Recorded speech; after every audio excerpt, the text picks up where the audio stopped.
So good morning students. Today we are going to discuss the topic that is relation between change in enthalpy and change in internal energy. So now here consider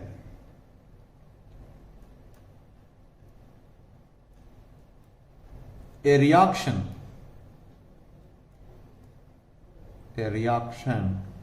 say A gives rise to B. A gives rise to B at a constant pressure. At a constant pressure, this reaction is carried out. Now here let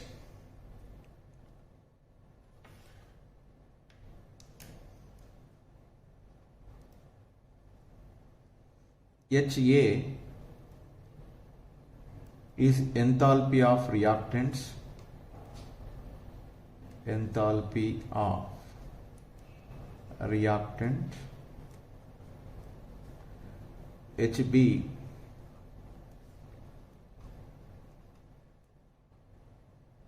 enthalpy of product.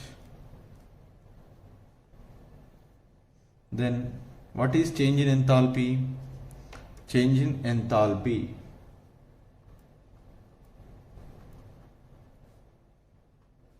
expressed as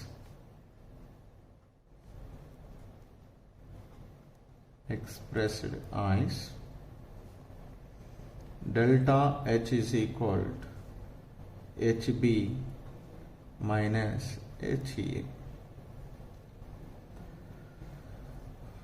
Now here HA, HB minus HA. For example, in this reaction, initially the internal energy of the reactants is UA and UB are internal energy of reactants and products respectively.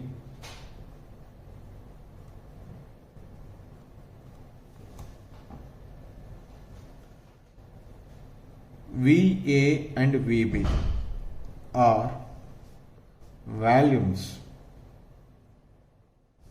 of reactants and products respectively. Products respectively.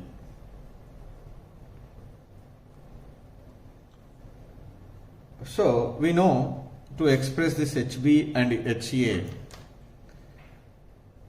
HB is equal to UB place at constant pressure, so that P, what is the volume of B? B.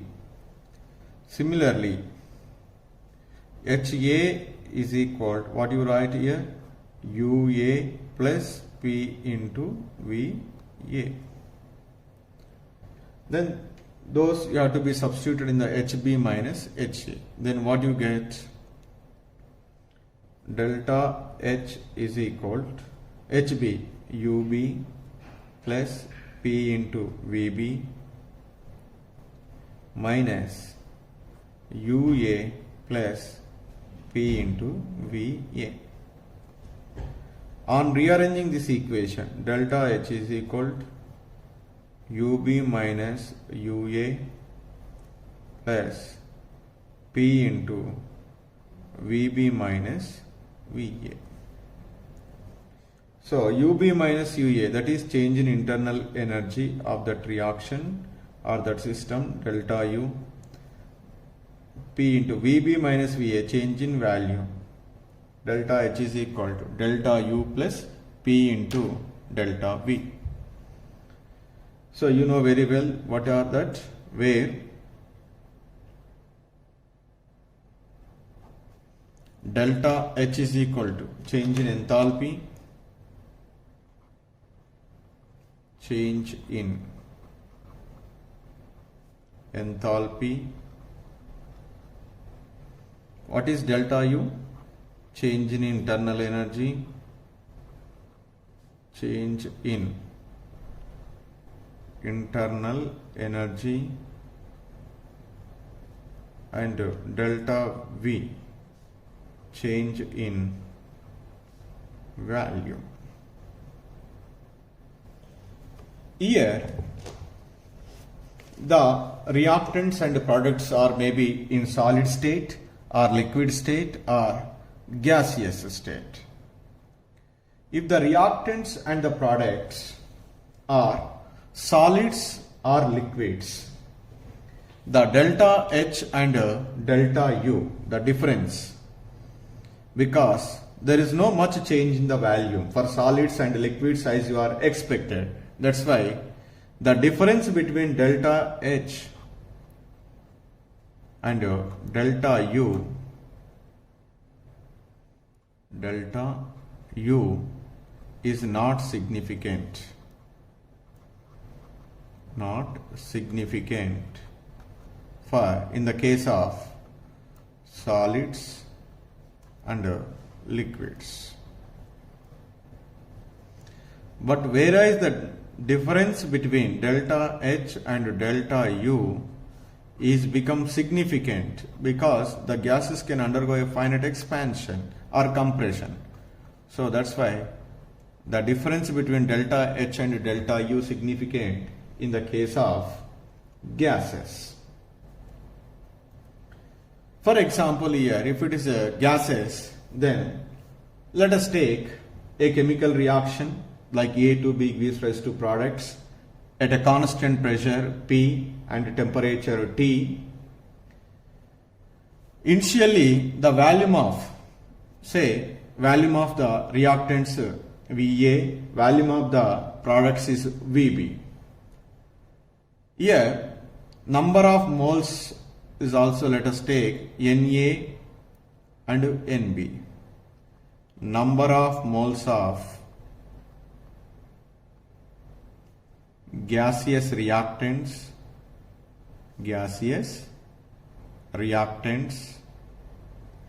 whereas Nb is number of moles of gaseous products.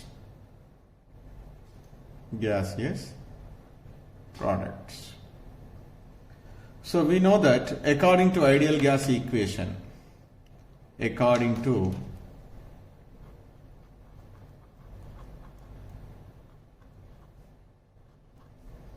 ideal gas equation,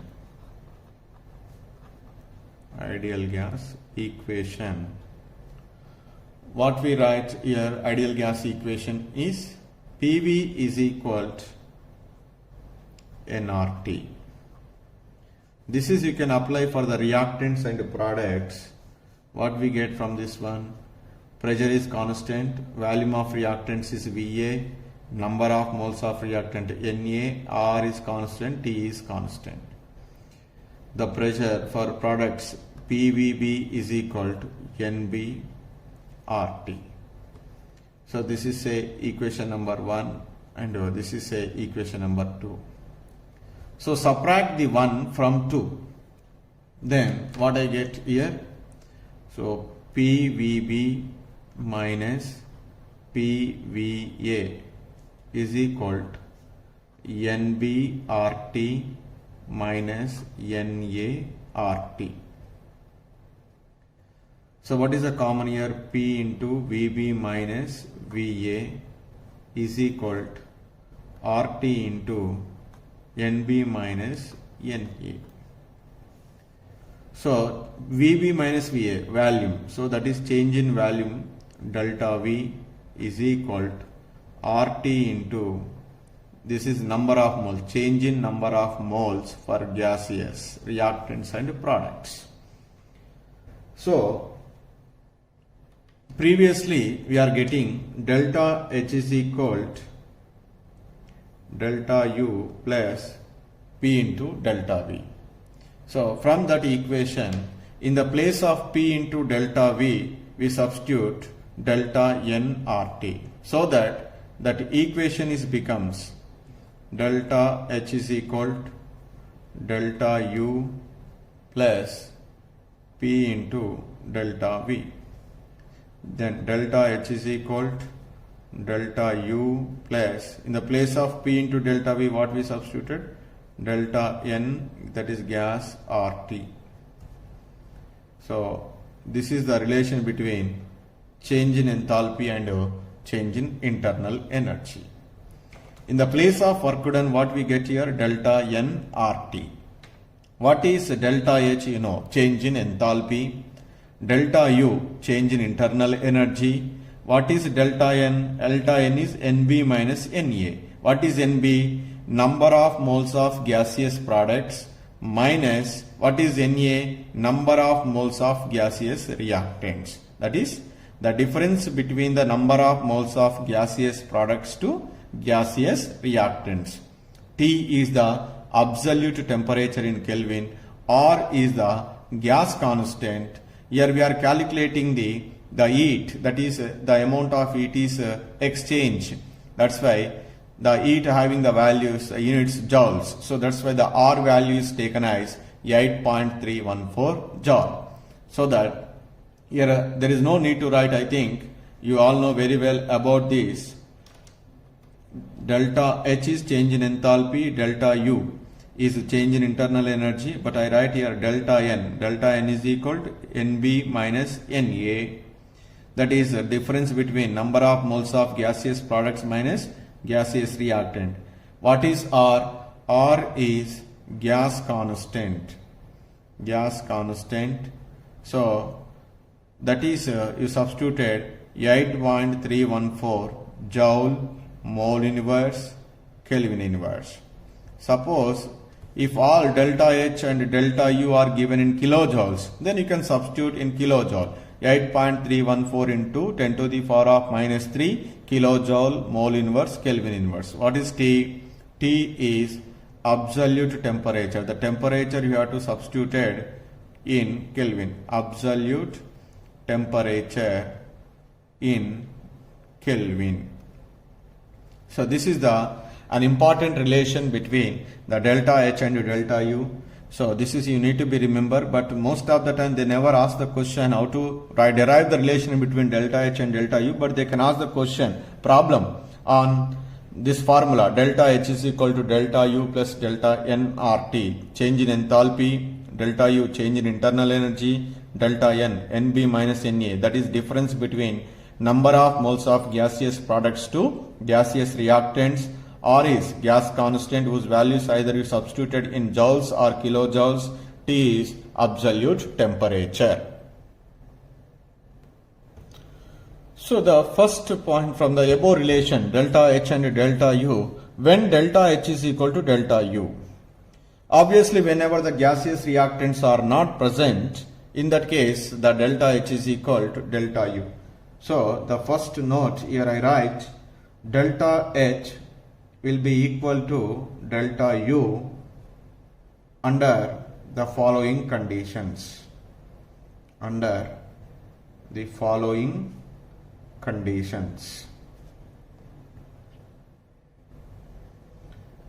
So to become delta H is equal to delta U, if in the reactants and products no one is gaseous reactant or product is present, so definitely that is in that case delta N is equal to become 0 and delta H is equal to delta U. So the first case I write here reactions in which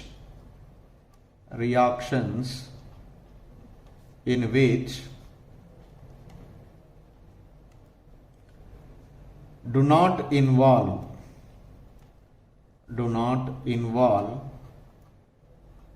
any gaseous components.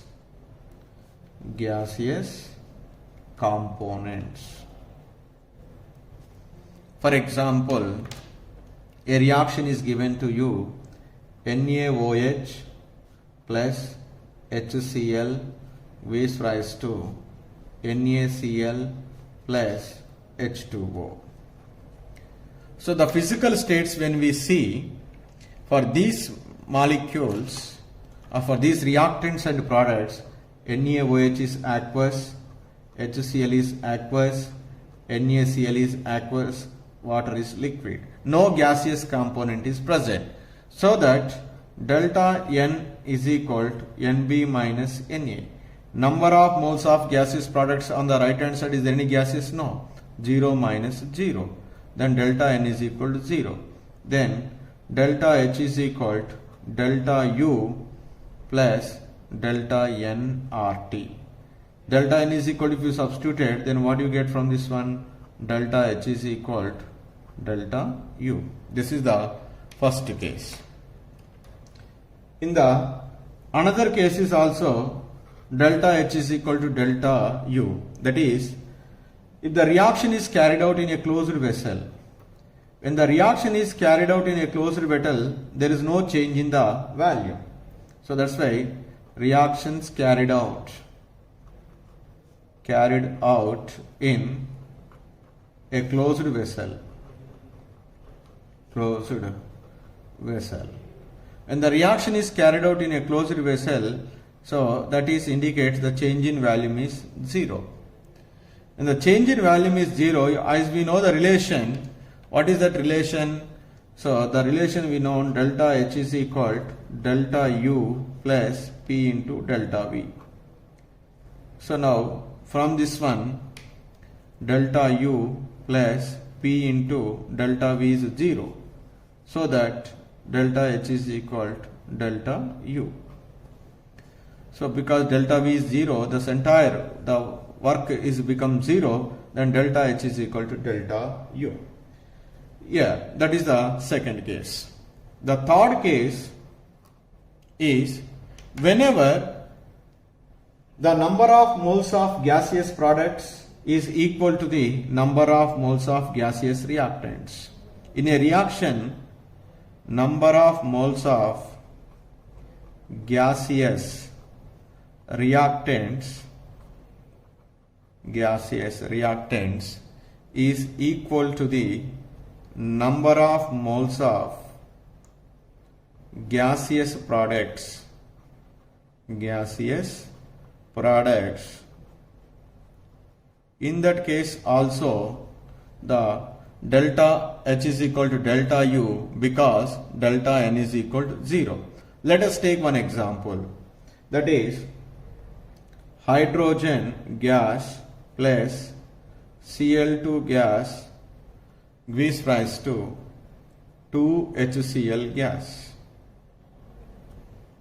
So in this reaction, what is delta N? Number of moles of gaseous products. How many products are gaseous products? 2. Number of moles of gaseous reactants. Hydrogen 1 mole, chlorine is 1 mole. So that 2. 2 minus 2 is equal to what is that? 0.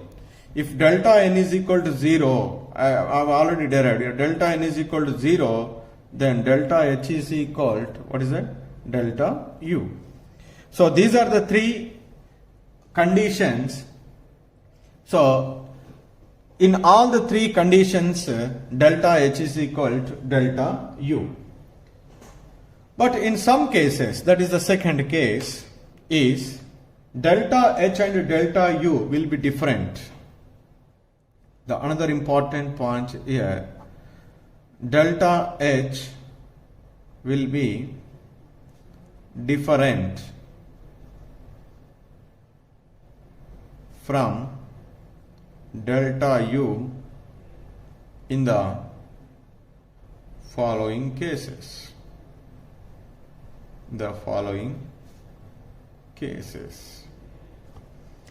So the first one,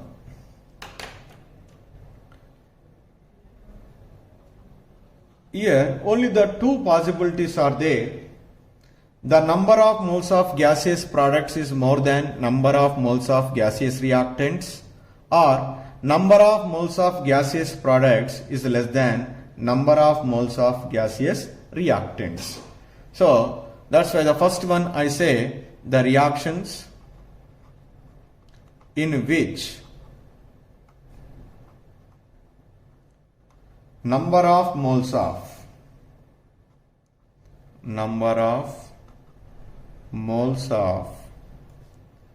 gaseous products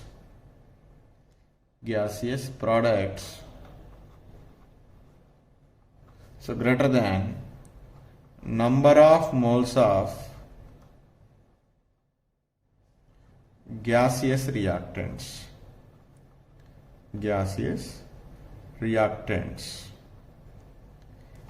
In that case, always we get delta N is positive.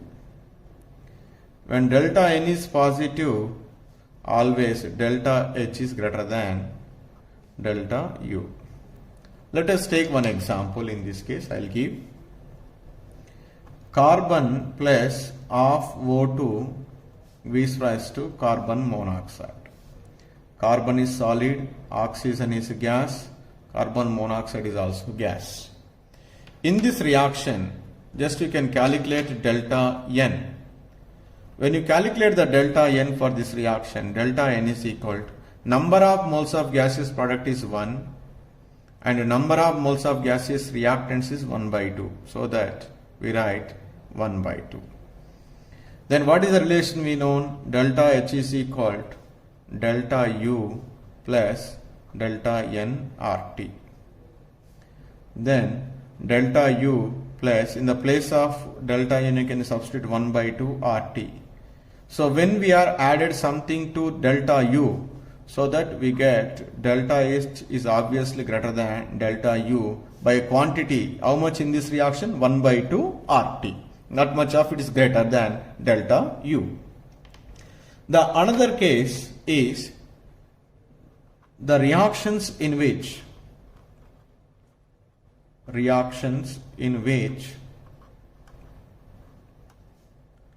number of moles of gaseous reactants greater than number of moles of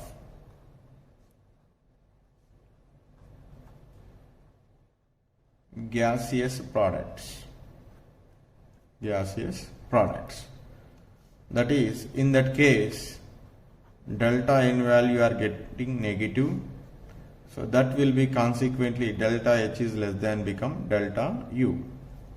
For example, the familiar reaction you know, that is N2 plus N2 gas plus 3H2 gas gives rise to 2NH3 gas. When we calculated the delta N value, number of moles of gaseous products are 2, number of moles of gaseous reactant 1 plus 3. The delta N value we get here minus 2. So then what is the equation? Delta H is equal to delta U plus delta N RT. Delta U, in the place of delta N we can substitute. So delta N is equal to minus 2, that is RT. So the delta H value is obtained when we are subtracted 2 RT from delta U. So that we are getting the less value than delta U. So that what should I write from this equation? Delta H is less than delta U. How much it is less than? By a quantity 2 RT in this reaction. So in some of the reactions delta H is equal to delta U. In some of the reactions delta H is greater than delta U. In some reactions delta H is less than delta U. That is depends upon the completely the change in number of moles of gaseous reactants to the products. So that is I write here from these all examples I would like to the concluded. So one statement, that is, if delta N is equal to 0, what we write here, delta H is equal to delta U. So similarly, if delta N is positive, then what we write here, delta H is greater than delta U. Delta H is greater than delta U. If delta N is negative, then what we write here? So delta H is less than delta U. So ultimately, whether delta H is equal to delta U or delta H is greater than delta U or delta H is less than delta U, so that is depends upon the value of delta N. So the next topic is exothermic and endothermic reactions. You might be familiar about these two types of reactions. Generally, whenever a chemical reaction is occurred, that chemical reactions are accompanied by always either evolution of energy or absorption of energy. So, depending upon the evolution or absorption of energy, the chemical reactions are of two types. So, one is exothermic reaction and another one is endothermic reaction. First, I'll move towards the exothermic reactions. So, I write here simply the chemical reactions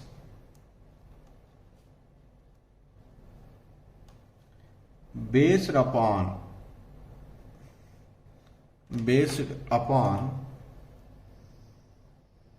or depending upon based upon evolution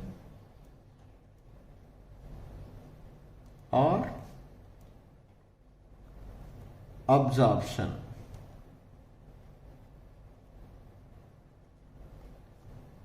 Two types. What are that? Exothermic reactions and endothermic reactions. Exothermic reactions and endothermic reactions. First, I will discuss about exothermic reactions. What are exothermic reactions? Generally, the chemical reactions which proceeds with the evolution of chemical reactions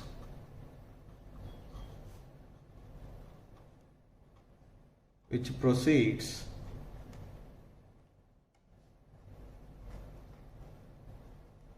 with the evolution of heat energy, with the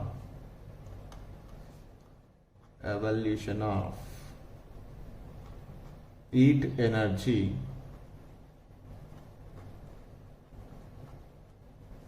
are called exothermic reactions.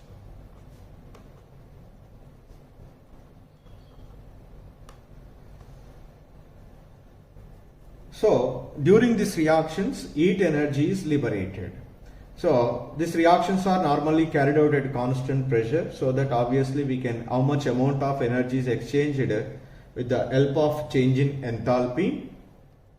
So, how to write? For example, a chemical reaction is there. Let us consider a reaction, the exothermic reactions. Exothermic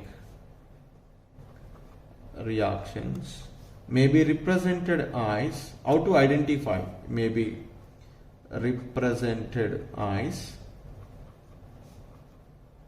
say, a reaction A plus B gives rise to C plus D. A and B are the reactants, C and D are the products. With the products, does he mention any numerical value with plus Q? Okay, that means the energy is liberated. The energy is liberated is indicates exothermic reactions. Or we may also represented like this: A plus B gives rise to C plus D colon. They may be write like this: delta H is equal to minus Q. If the delta H value is minus is there, that reaction is said to be exothermic reaction.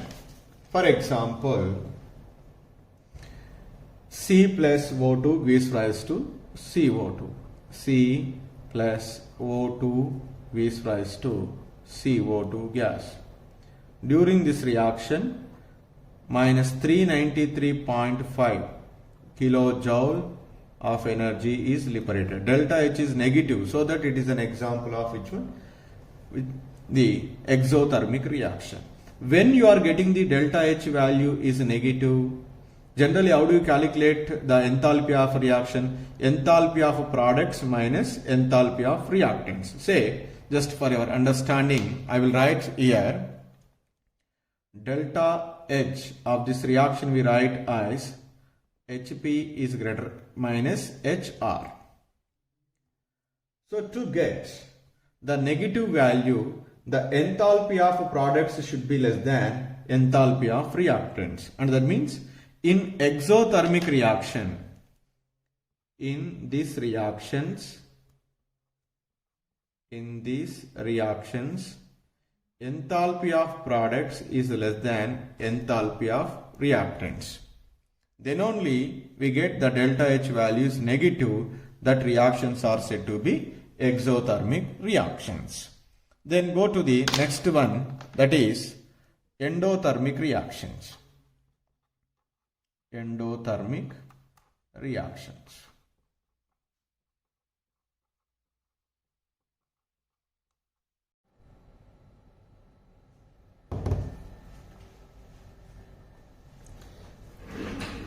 So the another type of reactions, that is endothermic reactions. So these are quite opposite to the exothermic reactions. In exothermic reactions, energy is evolved. Here energy is absorbed. Chemical reactions which proceeds with the absorption of heat energy are called endothermic reactions. So generally these endothermic reactions represented as, so we can write the amount of heat is absorbed on the reactant side, A plus B, plus whatever the amount of heat is absorbed, that is we write in the form of Q, V is raised to C plus D. We may also write as A plus B, V is raised to C plus D, that is delta H is equal to plus Q. Suppose if 100 kilojoules of energy is absorbed, then you write is a plus 100, or delta H is equal to plus 100. If delta H is equal to plus 100, so that is clearly indicates it is an example of endothermic reactions. In that one, 100 kilojoules of energy is liberated. For example, let us take N2 gas plus O2 gas gives rise to 2NO gas. So to occur this reaction, the amount of heat energy is absorbed 180.5 kilojoules, because here plus symbol is there, that is clearly indicates energy is absorbed, so that it is an example of endothermic reactions. So to get the delta H positive value, so in these reactions definitely the enthalpy of products is greater than enthalpy of reactants. Then only the delta H is, we get the positive value. So whereas in exothermic reactions HP is less than HR. Here simply we need to be remember, based on the evolution of or absorption of heat, the chemical reactions are two types. If the heat is evolved, that is exothermic. If heat is absorbed, endothermic reactions. By giving a chemical reaction to identify which is exothermic and which is endothermic, simply you can see, if delta H value is negative, that is exothermic reaction. If delta H is positive, that is endothermic reactions. So delta H is negative exothermic, delta H is positive endothermic. To get the delta H is negative, in that one the enthalpy of products is less than enthalpy of reactants. To get the positive value, your enthalpy of products is greater than enthalpy of reactants. Then only we get here positive, here negative. So this is about the types of chemical reactions based on the evolution or absorption of heat.